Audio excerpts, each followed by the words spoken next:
Hi friends, most of you would have now seen what the changes have been made by the Union Budget 2024. Today I just wanted to talk to you about what seems to be driving these very comprehensive and significant changes.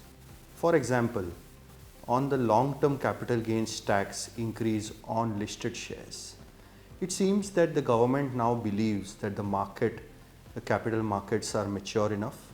There has been a lot of investment activity around around these equity markets. Maybe there is some amount of speculation. A lot of savings are going into the capital markets, and they seem to have thought that this is the right time to increase the capital gains tax from 10 to 12.5%. The STT on derivatives has also been increased, and which was expected given the amount of retail money which may be going into derivatives. The third interesting thing which the government has done is, while they have increased the capital gains tax on listed shares, they have reduced it on unlisted. And here there is a nuance. They have in fact increased it for foreign investors. So the foreign investors will now pay 12.5 instead of 10, but the domestic investors, the promoters, the high net worth individuals who invest in unlisted companies, their tax rate is reduced from 20 to 12.5. I think again this is a welcome change. It also reflects on the fact that government now understands that the domestic money deserves the same amount of concession that the foreign investors need, and therefore this attempt is at rationalizing that change. Again, the theme of rationalization appears in other assets, whether it's real estate, gold. All these assets will now have a uniform period of 2 years for long-term capital gains. And if you hold these assets beyond 2 years, you will have to pay only a capital gains tax of 12.5%. Now, at the outset, this seems like a very welcome change and a very motivating change, but at the same time what has happened is that the 20% tax rate also meant that you could take indexation, which is inflation linked, and that has now been removed.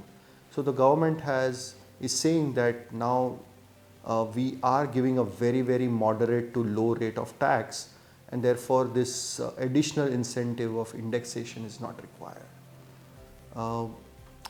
Another very interesting change is on the buybacks, where the government is saying it will be treated as dividends.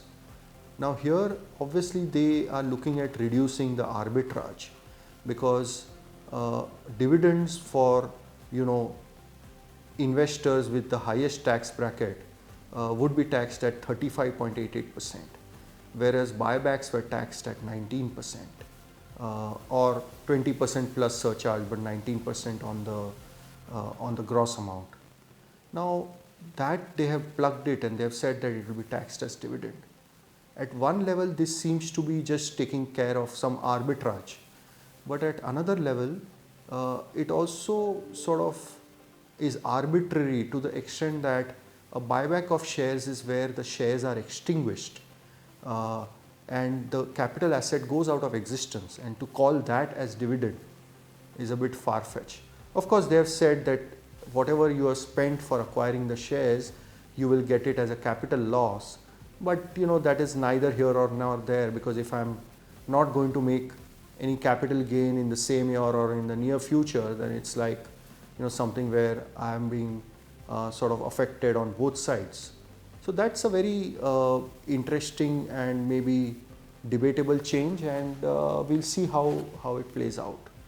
The last one is removal of angel tax. All of you know it has led to a lot of litigation, and the fact that it has been removed means that they will now look at provisions like section 68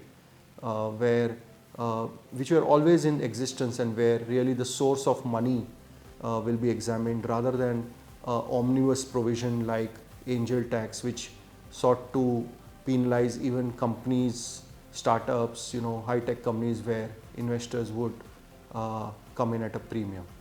So all these changes are very interesting and will be analyzed in the days ahead. Thank you.